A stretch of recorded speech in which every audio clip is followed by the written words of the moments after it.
Apparently, an entire generation of Muslim apologists has drawn its dawah strategy from Ali G. Take Ali Dawah, a young man who insists that if his daughter were to reach puberty at the age of 9, he would tell her that she's ready for marriage.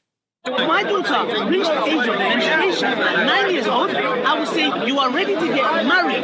If there's fluff on the muff, then she is old enough. To be fair, Ali Dawah elsewhere qualifies his position by noting that a 9-year-old girl would also need to be mentally, physically, and sexually ready for marriage. What's the principle? She has to be mentally, sexually, physically ready, and there's a harm factor. Now, why would a popular YouTube apologist like Ali Dawah be defending marriage to 9-year-old girls and even admitting that if his own daughter reached puberty at the age of 9, he would tell her that she's ready for marriage? Easy. Ali Dawah is trying desperately to defend his prophet from criticism, and yet he's still too ashamed of his prophet to acknowledge the disturbing truth. According to the Quran, Muhammad is a good example for Muslims to follow. Allah declares in Surah 33, verse 21, "Indeed, in the Messenger of Allah, Muhammad, you have a good example to follow." Imagine our surprise when we open Islam's most trusted historical sources and read passage after passage proclaiming that Muhammad, Allah's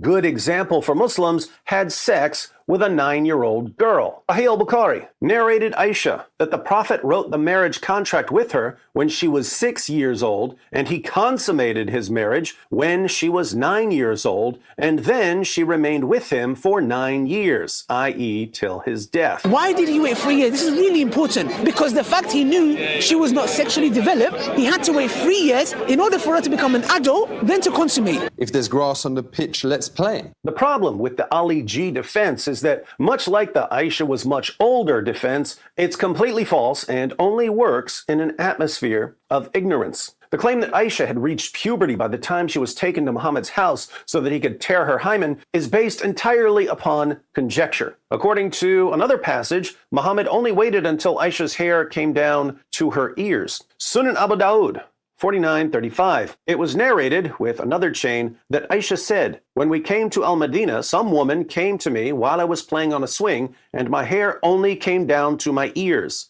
They took me and prepared me and adorned me. Then they took me to the Messenger of Allah, and he consummated the marriage with me when I was 9 years old." Why was Muhammad waiting to consummate his marriage to Aisha? She was bald, and Muhammad liked long hair. Muhammad wasn't waiting for Aisha to reach the age of puberty. He was waiting for her hair to grow back after some sort of sickness.